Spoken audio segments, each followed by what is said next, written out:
después de que empecé a colaborar con Arguía.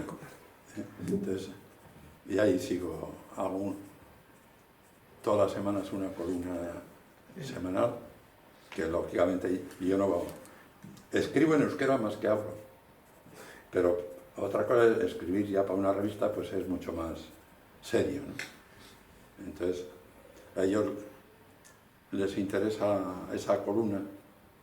Es una columna que dedico al tema sociolaboral de la semana o previsión de algún tema, y bueno, y ahí colaboro semanalmente. Porque la filosofía de Arguía, de cómo llevar Arguía adelante, sí que será para ti. Sí, no, Arguía lo llevan directamente los propios trabajadores. Es más, ahora incluso ya no hay director. Es cosa curiosa. O sea que, y de momento les va bien la forma de cómo lo gestionan, ¿no?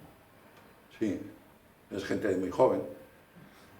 Entonces, claro, para ellos, cuando hay algunos temas así de años pasados, pues siempre me llaman, ¿no?, a ver cómo orientar o qué les puedo aportar, ¿no? Sí. Y bueno, y mientras tanto, pues aprovecho para escribir otras cosas. Y entonces estoy pendiente de publicar un libro en el que, entre otras cosas, pues muchas de las cosas que hemos hablado aquí, pues irán. Lo que pasa es que, vamos a ver. Hay que escribir. Como hacen los catalanes. Joder, si hubiéramos sido catalanes.